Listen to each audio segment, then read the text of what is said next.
talk about First Squad first, since that was your pick? Okay, First Squad, for those of you who don't know, is basically kind of fantasy, fantasy war movie about some spirit warfare during the Eastern Front during World War II. And you guys know that one meme about like people who are into history but not weird about it. This is for the opposite. It's like people who are weird about history. It has everything you want in this kind of movie. You got the Eastern Front during the World War II. You got Nazi occult experiments. You got like the might of the Soviet Union crushing the fascist invader. You got like a lolly fighting a spirit war against the spirit of a medieval German knight that's supposed to invoke the battle on ice against Alexander Nevsky. So like it's got everything.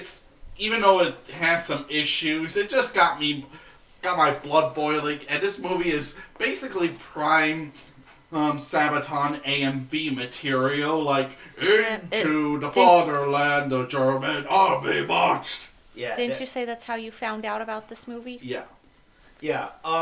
This movie is also a Japanese-Russian collaboration, and I know there is an English dub of it, but the version we watched was the original that was actually in Russian.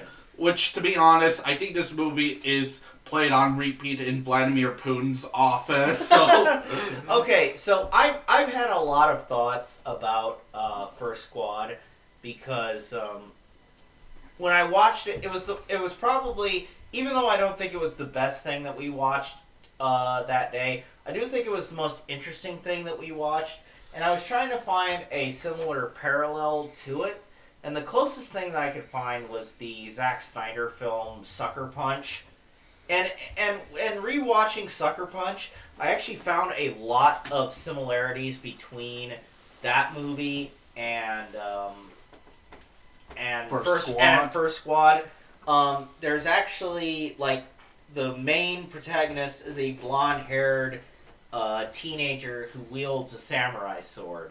There's a lot of weird, like, time skips, and you're not really sure what's real and what's like reality and unreality. There's a lot of imagery from the World Wars. I mean, in Sucker Punch, there's a whole like interlude where it's set during World War I, even though it looks like a mashup of both World Wars. And I mean, in reviewing both movies, the conclusion I came to was like, okay, both movies aren't the greatest. I mean, I would probably rank them about at like a B tier. It's where I put First Squad, and I'd probably put Sucker Punch in a B tier. The thing is, with both, I can tell that the person who made it, wow, this person really, really, really believed in this.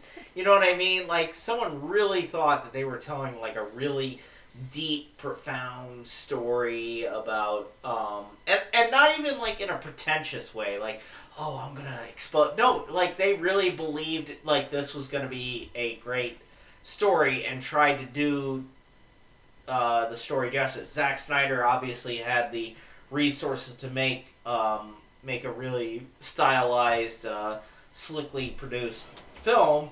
And this group of Russian filmmakers for First Squad was able to get a really good anime studio behind them to make, First Squad be what it is. My problem with First Squad is that it just feels incomplete. Like, a lot of the things, this could have been something magical. This could have been something like the next Hellsing Ultimate. It doesn't go far enough with its crazy ideas.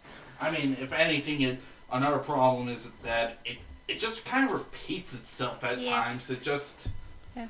Well, something I want to say about it is that the structure of First Squad is that it kind of feels like one of those fake History Channel documentaries where it's like some of it's like, fake interviews with people that you kept Googling them during it, and they Yeah. probably don't exist. Yeah, so they don't it's like exist. I fake verified documentary, that.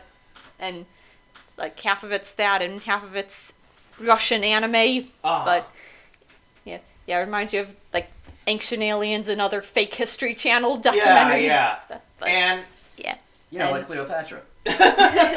yeah. I mean, the thing is, the animation for First Squad is really, really good.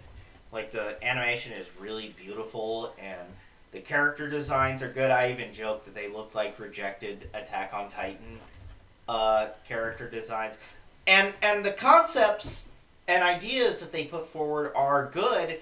It's just, they can't really do that much with them in an hour and 20-minute movie, which is how long First Squad is. I feel like had they been allowed to do maybe not even a 12-episode anime, but maybe like that one Gundam show, War in the Pocket. If they had done like a 6-episode OVA series, they might have been able to do something like really special and magical with it. But as it stands, I respect what they tried to do. It's just Yeah. it's just And they couldn't really stick like- the landing. like they probably could have cut out some of the documentary bits because it felt like the characters would talk about something and then the documentary things would just come up and feels like they pretty much just repeated what the characters just said. Yeah, for sure. Which I think that the documentary could have been a more clever framing device, like maybe a bit of unreliable narrator, maybe add some more context that wouldn't feel natural if the characters were explaining it, or talk about the actual history of the event, like. Yeah, because as far as I can tell, First Squad is set during the Battle of Moscow, like towards the end of the Battle of Moscow in early 1942, when they finally pushed back the Germans from the gates of Moscow. Now that I mention it, some of the movies themes touch on that, like the actual Battle of Moscow was a turning point in the Eastern Front. That if the Germans won, they would have dealt a decisive blow to the Soviet Union. But since the Red Army won, they were able to begin their counterattacks. But not exactly true, because at that point, the Germans were really trying to hunt for oil rather than try to get Moscow. Well, yeah, but So they had to. They had to go to Stalingrad. Still kind of happened up that Stalingrad had Stalin's name on it. I mean, I see what you mean, but capturing Moscow would have been a huge, at least symbolic victory for the Germans. Like, the Soviet Union's capital, now bearing the swastika flag over something like St. Basil's Cathedral, or. Yeah, for sure. But the thing is, none of that matters because the magical German demon knights weren't able to do what they were supposed to do. It's a very weird anime, Steven, but All I heard is that it repeats itself, and I just kept thinking of us. So yeah, I mean, it takes one to know one. So for First Squad, A for effort, but in the end, gave it a B tier. Hannah, what about you? Yeah, B tier. Jan? B tier. Yeah. It's unfortunate because it really had potential to be something great. And like I said, I compared it to Zack Snyder's Sucker Punch.